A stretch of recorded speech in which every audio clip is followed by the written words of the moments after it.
Japan সফরের তৃতীয় দিনে প্রধান উপদেষ্টা প্রফেসর মোহাম্মদ ইউনূসের সাথে জাপানের প্রধানমন্ত্রী শিগেরু ইশিবার সঙ্গে দ্বিপাক্ষিক বৈঠক অনুষ্ঠিত হয়েছে। এ সময় বিভিন্ন খাতে দুদেশের মধ্যে চলমান সহযোগিতা আরও বৃদ্ধি করতে জাপানের প্রধানমন্ত্রী শিগেরু ইশিবারকে আহ্বান জানান প্রধান উপদেষ্টা। এ সময় জাপানের সাথে বাংলাদেশের 6টি সমঝোতা স্মারক সই হয়।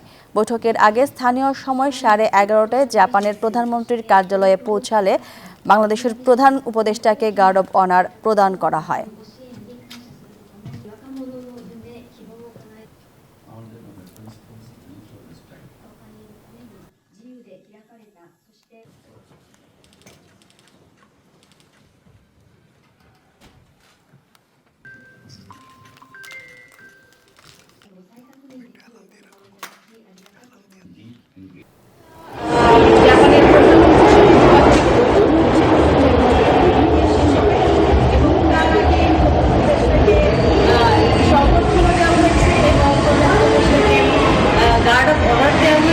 জাপান সরকারের পক্ষ থেকে এবং আজকে সারাদিনে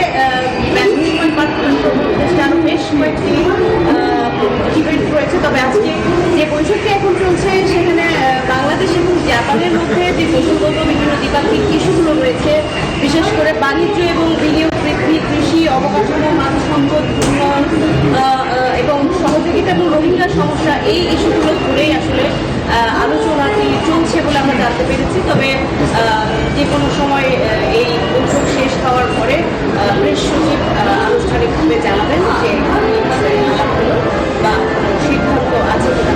এছাড়াও প্রধান উপদেষ্টা আজকে জাপানের মিডিয়া সংস্থার সঙ্গে এখানে সাক্ষাৎকার প্রদান করবেন।